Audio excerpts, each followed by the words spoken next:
Assalamualaikum warahmatullahi wabarakatuh. Salam sejahtera bagi kita semua. Perkenalkan, nama saya Faris dan teman saya Alivia Nur Cahyani. Pada kesempatan kali ini kami akan mempresentasikan hasil kerja kelompok kami yang bertemakan bimbingan dan konseling. Pada materi ini terdapat 10 pembahasan. Yang pertama, A. Konsep bimbingan konseling. B. Perbedaan bimbingan dan konseling. C. Tujuan bimbingan konseling. D. Fungsi bimbingan konseling. E. Prinsip bimbingan konseling. F. Bimbingan dalam kerangka program pendidikan di sekolah. G. Pendekatan bimbingan konseling. H. Proses konseling. I. Moral, nilai, dan etika dalam praktek konseling. J. Keterampilan dan kualitas konselor yang efektif.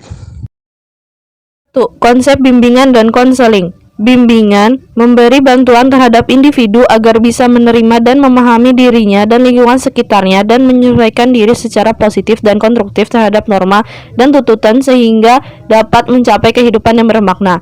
Konseling, hubungan pribadi yang dilakukan oleh konselor dan konseli dengan menggunakan kemampuan khusus yang dimiliki konselor dalam menyediakan situasi belajar. Konseli dibantu untuk memahami dirinya sendiri dan situasi sekarang ataupun di masa depan nanti. Bimbingan dan konseling, proses interaksi antara konselor dengan klien atau konseli baik secara langsung maupun tidak langsung dalam rangka untuk membantu klien agar dapat mengembangkan potensi dirinya ataupun memecahkan permasalahan yang dialaminya. Perbedaan bimbingan dan konseling. Dari segi isi, bimbingan lebih banyak bersangkut paut dengan usaha pemberian informasi dan kegiatan pengumpulan data tentang siswa dan lebih menekankan pada fungsi pencegahan. Sedangkan konseling merupakan bantuan yang dilakukan oleh pertemuan tatap muka antara dua orang manusia, yaitu antara konselor dan klien.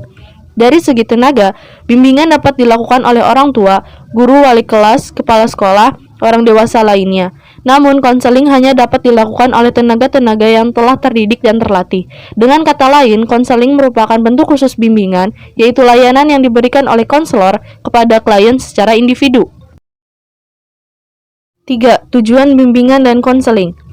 1. Tujuan umum, membantu individu mewujudkan dirinya menjadi jiwa yang lebih baik sebagaimana dinyatakan dalam Undang-Undang Sistem Pendidikan Nasional atau UU SPN tahun 1989 atau UU Nomor 2 tahun 1989, yaitu terwujudnya manusia seutuhnya yang cerdas, yang beriman, bertakwa kepada Tuhan Yang Maha Esa, dan yang berbudi pengerti luhur, memiliki pengetahuan dan keterampilan, kesehatan jasmani dan rohani, kepribadian yang mantap dan mandiri, serta rasa tanggung jawab kemasyarakatan dan kebangsaan.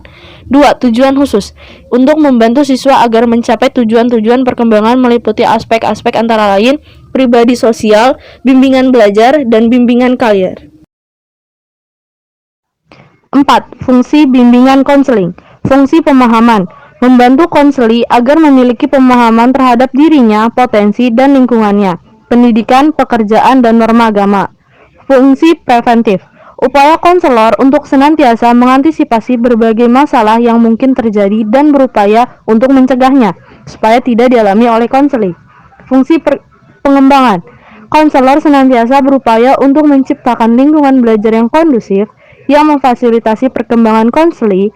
Teknik bimbingan yang dapat digunakan di sini adalah pelayanan informasi, tutorial, diskusi kelompok atau curah pendapat, brainstorming, homeroom, dan karya wisata.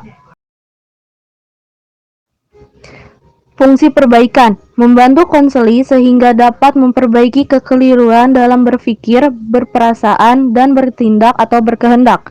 Fungsi penyembuhan, fungsi yang bersifat kuratif, berkaitan erat dengan upaya pemberian bantuan kepada konseli yang telah mengalami masalah, baik menyangkut aspek pribadi, sosial, belajar, maupun karir. Teknik yang dapat digunakan adalah konseling dan remedial teaching. Fungsi penyaluran, dalam membantu konseli memilih kegiatan ekstrakurikuler, jurusan, atau program studi dan memantapkan penguasaan karir atau jabatan yang sesuai dengan minat, bakat, keahlian. Dalam melaksanakan fungsi ini, konselor perlu bekerja sama dengan pendidik lainnya di dalam maupun di luar lembaga pendidikan.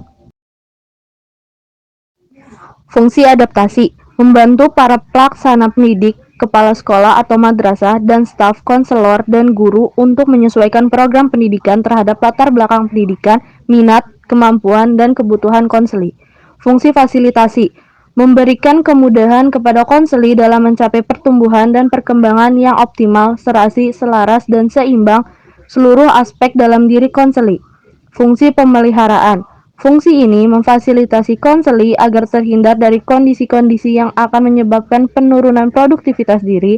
Pelaksanaan fungsi ini diwujudkan melalui program-program yang menarik, rekreatif, dan fakultatif, pilihan sesuai dengan minat konseli. 5. Prinsip bimbingan konseli. Bimbingan dan konseli diperuntukkan bagi semua konseli, baik yang tidak bermasalah maupun yang bermasalah, baik pria maupun wanita, baik anak-anak, remaja maupun dewasa. Dalam hal ini, pendekatan yang digunakan dalam bimbingan lebih bersifat preventif dan pengembangan daripada penyembuhan atau kuratif, dan lebih diutamakan teknik kelompok daripada perseorangan atau individual. 2. Bimbingan dan konseling sebagaimana proses individuasi. Setiap konseli bersifat unik, berbeda satu sama lainnya. Dan melalui bimbingan konseli dibantu untuk memaksimalkan perkembangan keunikannya tersebut. Prinsip ini juga berarti bahwa yang menjadi fokus sasaran bantuan adalah konseli, meskipun pelayanan bimbingannya menggunakan teknik kelompok. Bimbingan dan konseling merupakan usaha bersama. Bimbingan bukan hanya tugas atau tanggung jawab konselor, tetapi juga tugas guru dan kepala sekolah atau madrasah sesuai dengan tugasnya. Bimbingan menekankan hal yang positif, proses bantuan yang menekankan kekuatan dan kekuasaan. Karena bimbingan merupakan cara untuk membangun pandangan yang positif terhadap diri sendiri, memberikan dorongan dan peluang untuk berkembang. Selanjutnya, bimbingan dan konseling berlangsung dalam berbagai setting atau adegan kehidupan.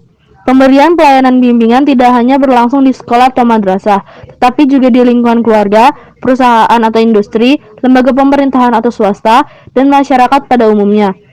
Bidang pelayanan bimbingan pun bersifat multi aspek, yaitu meliputi aspek pribadi, sosial, pendidikan, dan pekerjaan. Selanjutnya, pengambilan keputusan merupakan hal yang esensial dalam bimbingan dan konseling. Bimbingan diarahkan untuk membantu konseli agar dapat melakukan pilihan dan mengambil keputusan. Tujuan utama bimbingan adalah mengembangkan kemampuan konseli untuk memecahkan masalahnya dan mengambil keputusan. Bimbingan memfasilitasi konseli untuk mempertimbangkan, menyesuaikan diri, dan menyempurnakan tujuan melalui pengambilan keputusan yang tepat. 6. Bimbingan dalam kerangka program pendidikan di sekolah. Winkel 1991 memberikan rambu-rambu yang perlu diperhatikan dalam menyusun program bimbingan di tingkat pendidikan tertentu, yaitu A. Menyusun tujuan jenjang pendidikan tertentu seperti yang telah dirumuskan. Tujuan pendidikan di sekolah dasar jelas berbeda tujuan berpendidikan di sekolah menengah pertama, dan seterusnya. B. Menyusun tugas-tugas perkembangan dan kebutuhan-kebutuhan peserta didik pada tahap perkembangan tertentu. C. Menyusun pola dasar yang dipedomani dalam memberikan layanan. D. Membentuk komponen-komponen bimbingan yang diprioritaskan. E. Menentukan bentuk bimbingan yang sebaiknya diutamakan seperti bimbingan kelompok atau bimbingan individual, bimbingan pribadi, bimbingan akademik atau bimbingan karir, dan sebagainya. F. Menentukan tenaga-tenaga bimbingan yang dapat dimanfaatkan, misalnya konselor, guru, atau tenaga ahli lainnya. 7. Pendekatan bimbingan konseling. 1. Pendekatan eksistensial humanistis. Pada hakikatnya mempercayai bahwa individu memiliki potensi untuk secara aktif memilih dan membuat keputusan bagi dirinya sendiri dan lingkungannya. Pendekatan ini sangat menekankan tentang kebebasan yang bertanggung jawab. 2. Pendekatan client-centered. Carl Rogers yang mengembangkan client-centered untuk diaplikasikan pada kelompok keluarga, masyarakat, dan terlebih pada individu. Rogers menyatakan bahwa manusia adalah pribadi-pribadi yang memiliki potensi untuk memecahkan permasalahannya sendiri. 3. Pendekatan behavioristik atau terapi tingkah laku. Pilihan utama yang dilakukan oleh para konselor yang menghadapi masalah spesifik seperti gangguan makan, penyalahgunaan obat, dan disfungsi psikoseksual.